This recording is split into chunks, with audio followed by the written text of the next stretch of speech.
Hello, everybody. Welcome back to the Nick Frazier podcast. I have on today with me my grandmother, Dina Parente, and today on this episode, she's going to be talking to us about how to create your own business. She has experience with owning her own restaurant in the local area, and she ended up retiring back in '98, and she's going to go into it and talk to us about it today. Hope you guys enjoy. All right, Nonni. This is my podcast. I'm very happy to have you on today. Thank you. You're very welcome. So today's episode, I want to talk about the restaurant that you guys owned, you and Pop. What triggered you guys to just open up a restaurant? I'm just curious. Well, I used to cook for some of the neighbors. You know, the children come over and we have pizza or whatever, pasta. And then everybody decided that they really like the food and that you need to open a restaurant. So we took a shot at it. We weren't sure if it was going to go or not. But we rented a little place. It was a steakhouse. So we kept the steakhouse, but we started introducing the Italian food. And it got to where people were coming there actually for the Italian food and not too many for the steaks. So we were there for this small place for 5 years. And it was going really, really well. And then because we couldn't accommodate all the people, we had to look for a bigger place. Well, there was nothing for rent, but there was a restaurant that had been closed for a long time that was for sale. So after, so many trips to the bank and the mortgage people and all that, we were able, to purchase the building.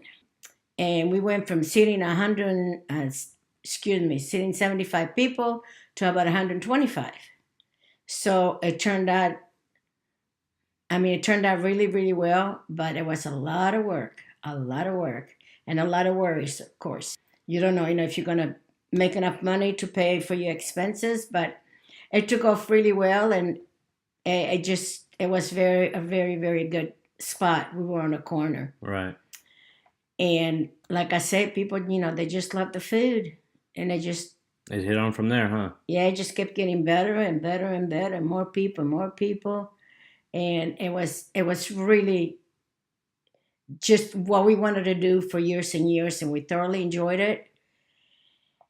And then, came a time when my knees went bad and I had to have knee surgery. And being that we did our own cooking, we didn't have recipes. Right.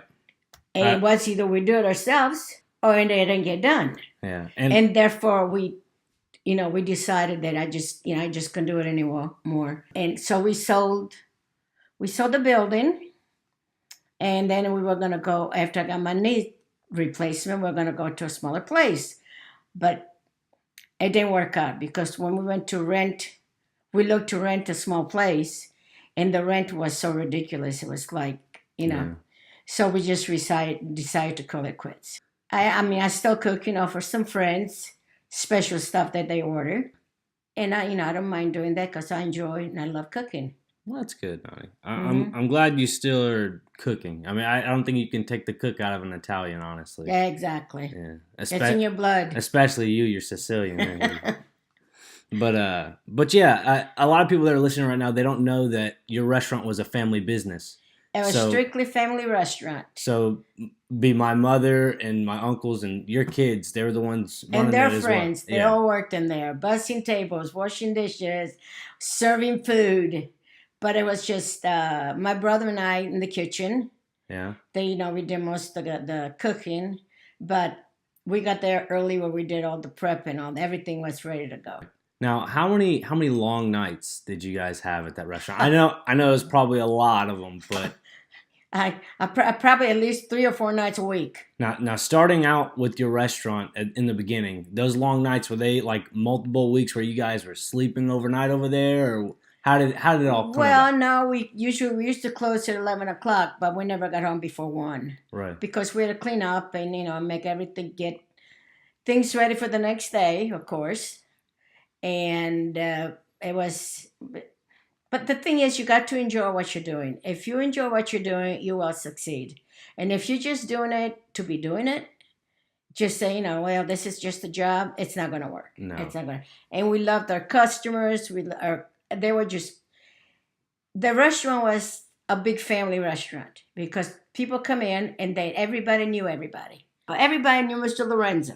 Yeah, and there's a article online. It's called "Lost in the Sauce," and it has your restaurant and all that description. There is a part in the little description where it mentions Pop giving out lollipops out of a fishbowl at the front desk. Yeah, he did, because the children would get fussed. They don't want to sit there and wait, so they drop them off in the office while the parents are enjoying their dinner, and office, and everybody was happy. And the office, you mean the front desk? The front desk, okay. Yeah.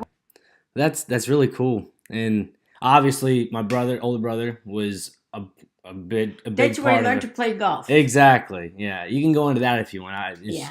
Well, when he was little, Tony loved to play golf. Yeah. And while we were doing the prep, because we used to get down there about 12 o'clock, 12:30 every day, so we take him with us until his mom get off for work and pick him up. So in order to keep him entertained, Papa used to get a cup, lean it against the bar, and then he would have a little golf club, and they'd just stand there practicing, getting the ball in the holes. Wow. So it was and everybody knew him. It was just a big playpen for him, huh? Exactly. Wow. Exactly. So and everybody listening, their restaurant is probably the definition of a family restaurant. She's already gone into her grandson playing around as a giant playpen, or just everybody knew everybody. Exactly. It was just, it was a very unique experience, would you say? Definitely. Yeah. And if I was younger, I would do it again. Really? I just love the restaurant business. It's got to be in your blood. Right. It's not really something that you're going to dream about it and you're going to do it. You got to love it. There's a lot of headaches. There's a lot of work. There's a lot of worries. Sometimes you wonder, how you're going to pay the mortgage payment. But we loved it. We enjoyed it. We put everything into it. And that's the way, you're going to get a business going. Right. Now, today in the local area, would you say that if you were to reopen your restaurant today, would it thrive? Oh, yeah. 100%? Yes, 100%. Due to the fact that I still... Well, we've been out for 20 years? Mm-hmm. Going on 21. Going on 21, exactly. And I see people everywhere, and they know me as Miss Lorenzo. Really? Yeah, Kroger or wherever, doctor's office, they go, Miss Lorenzo, I haven't seen you in a long, blah, blah, whatever. Yeah. That's interesting.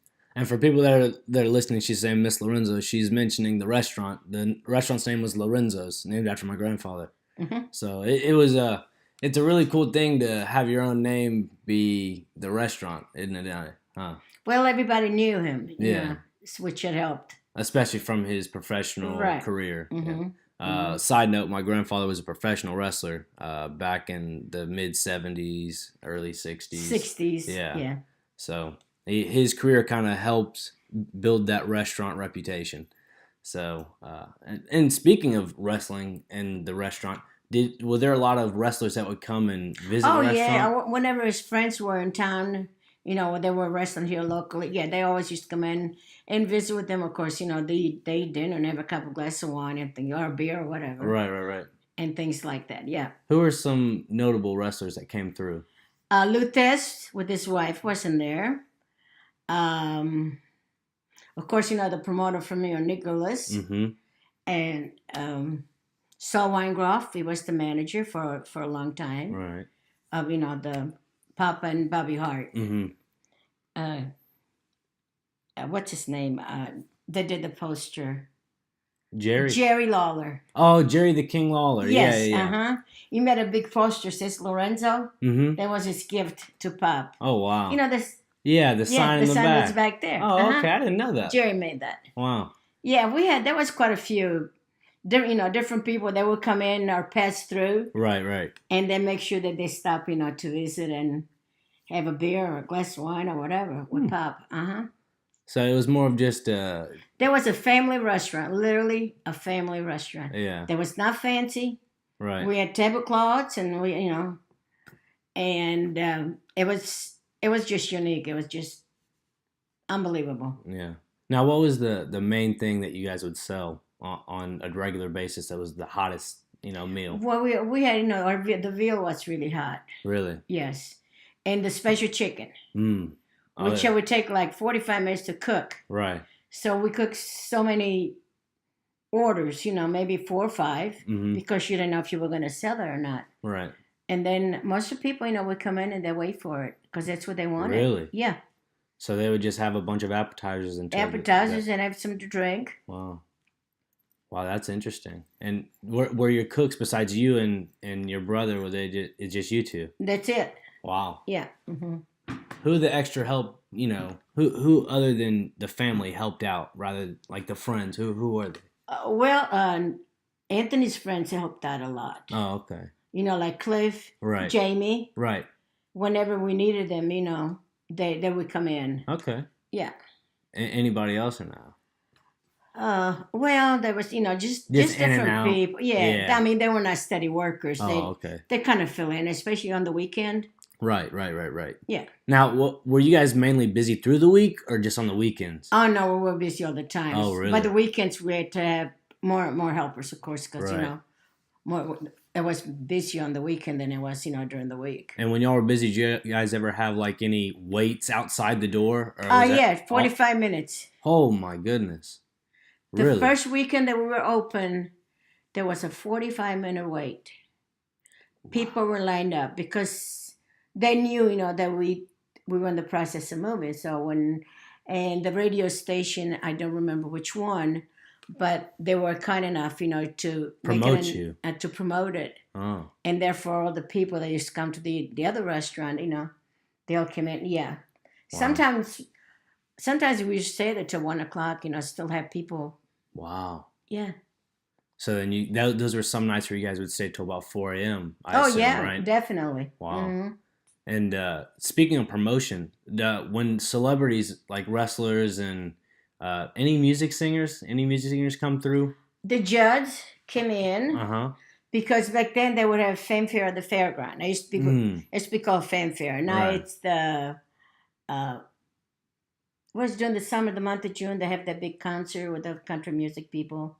Oh, CMA Fest. Yeah, the CMA Festival. Back then it used to be called fanfare. Oh, okay. But it was held at the fairground. Oh, okay. So all the people from there would come to eat. Wow. Yeah, the judges were there. Loretta Lynn came in one time. Dolly and her family would come in anytime they were close to the restaurant. Really? Yeah. Wow. Now, did you guys ever open up any special times for those type of people? Yeah, we used to do, like on Mondays, that was our day that we were off. Mm-hmm. But whenever they would have banquets, right, we would go and, and take them and serve the food or whatever they wanted it. Mm-hmm. And we had wedding rehearsals in there. We had baptism. Oh, receptions. Wow. That is a true family Italian. And then we had the little leagues. Whenever they would play and they had a banquet. Mm-hmm. Of course, we accommodated them. Oh wow! And then we would have football team that came in, but this was in the afternoon. Right. Yeah, we really did a little bit of everything. We had birthday parties. Oh yeah. And I would just start baking the cakes. I had someone that was graduating from Vanderbilt. Mm-hmm. And his dad wanted me to make a book cake. And it's like, I never made a book cake. I made cakes. So I got the form. It's literally a book. And as a matter of fact, I still have it. Oh, wow. You put, the batter, and then you turn it upside down, and it's got, looks like a book. And then we wrote in there, happy birthday, and da-da-da. Yeah. So it was almost like a bakery, almost, if you think about it. It was like a little bit of everything. Yeah. Now, you mentioned the bar earlier with my brother. Was the bar, I assume, hopping as well? Oh, yeah. We mostly sold wine. A lot of wine. Any in-house, liqueurs or wines you make at home? Or? No. Okay. No. Because I remember when I was a kid, you guys had the winemaker. We used to make it for home, not for the restaurant. Okay. Back then, you couldn't do that. Oh, okay. You had to buy it so you could pay the tax on it. Right. No, I think nowadays they let you do that. Yeah. But, there's different rules. Yeah, you probably have to have a license or something. Exactly. Right. Exactly. Also, just speaking of tax and, probably finances, what do you have to say to somebody that's listening right now about just trying to create their own restaurant or just a business in general? Because I had on earlier a few friends of mine. They own their waffle business, and they're just getting started. Start small. Yeah, that's what they're doing. Exactly. The main thing is to start small and see if you're going to succeed. Yeah. And you'll see by the people. If you have people that keeps coming back over and over and over, it's good. And when you go out in front of this wonderful city that we live in, it's most likely 98% is going to be a hit. It's going to thrive. Exactly. That's good to know. That really is, especially for people that are trying to get their business started. So don't go and borrow $1 million to open this humongous place, because if it doesn't work out, you still have to pay the $1 million. Right. Yeah. Start small, and just go from there. And work your way up. Work your way up, exactly. And it's got to be a passion, right? Oh, if it's not a passion, don't do it. Yeah. It's not something that you're going to do for a week or a month, because there's a lot of money invested. Yeah, because there are a lot of people in this world that are just thinking, oh, I want to make my own restaurant and I just want to manage it. And it doesn't work like that. No, and you don't want a manager. No. Not unless you're a multi-million-dollar company. Right, you're inherited money of some sort. Exactly, yeah. You want to do it. You want to be there, because if it's an individual owned, people want to see you. They want to know who this place belongs to. And that's what makes it. Why we named it Lorenzo, because everybody knew Pop. Right. And people would come in, because they knew him. We loved it, and like I said, if I was younger, I guarantee you I'd be in there slinging pasta. Yeah. But it's a wonderful life, but you got to enjoy it, and we thoroughly enjoyed it. It was so hard. The work is just unbelievable that's involved in owning your own restaurant, but you know what? If you love it, it's worth it. And I still love it, and that's the reason why I still cook for some of my friends out of my house. What were some difficulties you guys had besides the long nights and trying to what some customers? When it's like 120 degrees in there and your air condition goes out on a weekend. Oh my. Oh yeah, we've done that too. Oh my. And you can get anybody until like the following day. Right. And everybody just sweating away, but nobody leave. Wow. We had a coincidence one night where our smoke detector went off, and they spewed all this white foam all over my grills, all over the food in the kitchen. The fire extinguisher? Yeah, it was the fire extinguisher. And it was, the white foam all over. And it was on a weekend.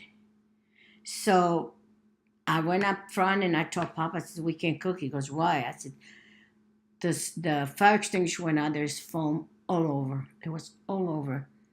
So Papa was going to tables and say, if they're now already been fed. And he would say, I'm sorry, we can't cook, fire extinguisher went out, and we're going to have to clean all that before we can cook again. Before we can start cooking. Right. We had a lot of people that actually came in the kitchen and said, give me some towels.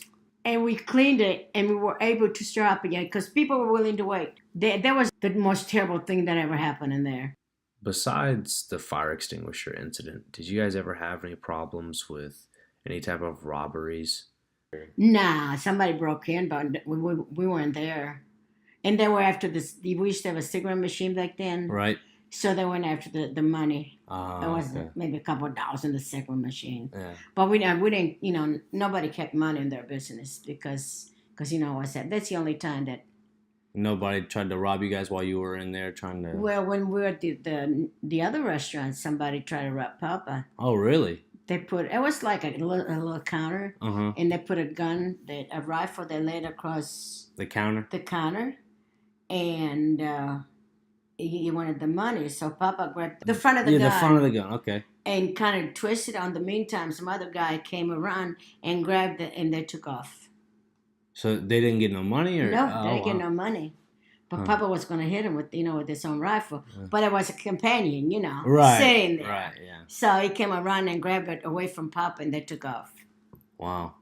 Yeah, that's the only, But no customers ever gave you guys a hard time, or no, we never any problem. There was nobody that just like, hey, I didn't order this, or they ate the whole meal and they're like, I didn't order this. They didn't nothing. Not really. Most of the people that ate with us, they were, they knew you guys. Yeah, they were.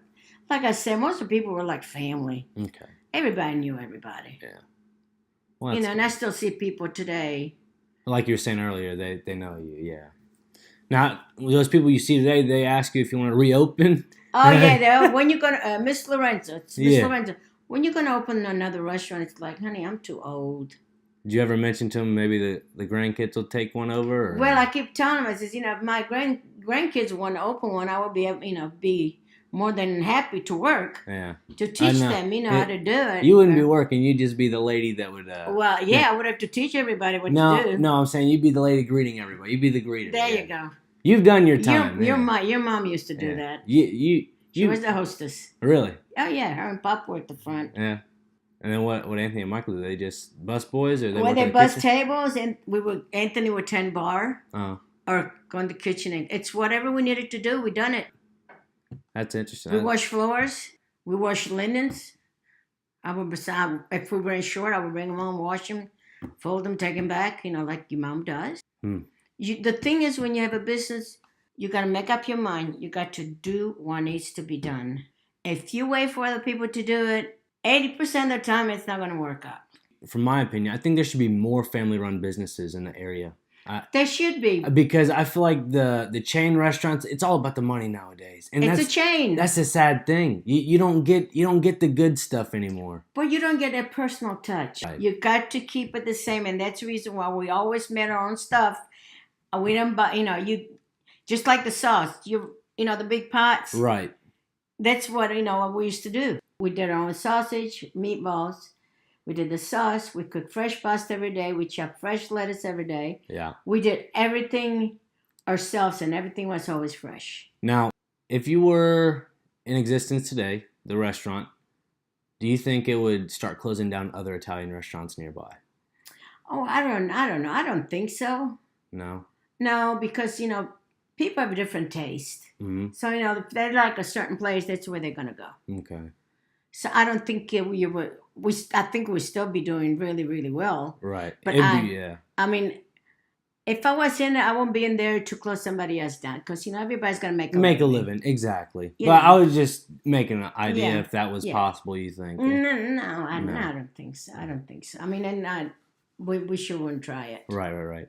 What since you're closed and you have now been able to enjoy the other Italian restaurants in the area, what restaurant would you say is your favorite? I guess I know you've told us not to really eat at other Italian restaurants in the area because it's a bad idea when you've been exposed to true Italian cuisine. But what would you say? I don't know. But I mean, I talk to other people, it's decent. But they're not Italian, are they? But I don't buy Italian food when I go there. Exactly. That's rule number one. People ask me all the time, where you go for Italian food? It's like my kitchen. I mean, it'd be stupid for me to go and go to Italian food. Yeah.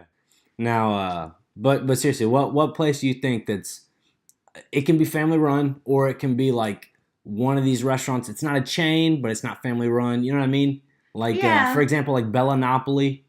And let's see, what are some other ones? What's the place that we went to? Coco's, you know what I'm talking about? Yeah, Coco's good. You like that one? Yeah, Coco's good. I mean, that I went to. There's other Italian places. Right. But when I go to an Italian place, I really don't ask for Italian food. Right. Now, at Coco's, they do have good food. Yeah. They do. What about Joey's? I know it's a pizza house, but Joey's got excellent pizza. Yeah. That's probably some of the best. That's probably the best, one of the best pizzas. But overall, both of the places have phenomenal food. Yeah, good. Mm-hmm. Very, very excellent Italian food. I feel like the one thing that the area lacks is the dessert column of the menu, if you know what I mean. Yeah. Like, for example, the gelato. Right. Yeah, and the cannolis. The stuffing is not my favorite. And you're just talking about in general, not Joey's, not Coco's, just in general. No, just want to clarify that.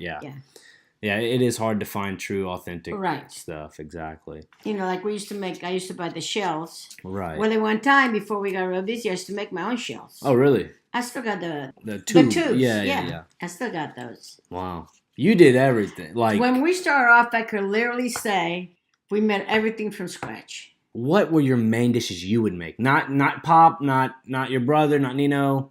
What would you make in specific? I made the lasagna. Nobody touched the lasagna but me. That was my baby. What happened? Now Papa used to make the meatballs and the sausage. Right. But I made the sauce and the lasagna. That was my and the cannoli filling. If somebody touched it, what happened? They didn't. Today, you mentioned it earlier in the episode that you have made small orders for friends. You know, just for be generous as a gift and stuff. What do you still make? If I make my own sauce. Right. I still use the same tomatoes that I was using at the restaurant. And from your garden. From my garden. And I do the lasagna for some people. The meatballs. I have done vegziti with meat sauce for people. Right. Cannolis. Tiramisu, no? I made a tiramisu. Yeah, I did for Mr. Jim. Oh, that's I right. did make tiramisu. Yeah, that's right. Yeah. Because he brags to everybody about the tiramisu. Yeah. Would you say that's one of your best that you've made for desserts, or did you just say cannolis? I mean, cannolis, you just make the filling and you put it in. But, right. Well, I mean, tiramisu has to take a little bit of work to it. Would you say that's probably the best dessert that I make? Yeah. Of course, I make cakes, but we didn't sell them at the restaurant. Yeah. And we have pies. I didn't make the pies. Oh no. It's chocolate pie, lemon pie. Come on. Yeah. You get those at Kroger, right? Exactly. It's not a specialty. No. We try to please everybody, and I think that's why it was such a success. You know. Right. Restaurants in my blood. I just love the restaurant work, and I still do. It's just something that you enjoy. It's a passion. Yeah. It's a passion. You either love it or you don't. And a lot of people hate it because it's too much. It's a lot of work. And you got to do it whenever the people there are not at your own time. Yeah. And that's that's one drawback. Well, I think I got quite a bit of info on you. Well, thank you for the interview. It was a lot of fun. The podcast is mostly appreciated. Oh, absolutely. Again, thank you everyone for listening to the Nick Frazier Podcast, Episode 3, Nonna Nella Cucina. If you're interested in learning more about my grandparents' restaurant, there's a link below to an article that talks more about their time in the restaurant business. Definitely don't forget to like, comment, subscribe this podcast. Also, please share this podcast with a friend or two. This podcast now has a new Instagram page at The Nick Frazier Podcast. It's all linked below in the description. You'll want to follow that account because it'll have all the updates to this podcast and extra content on the page as well. And I'll see you guys next week. Ciao ragazzi.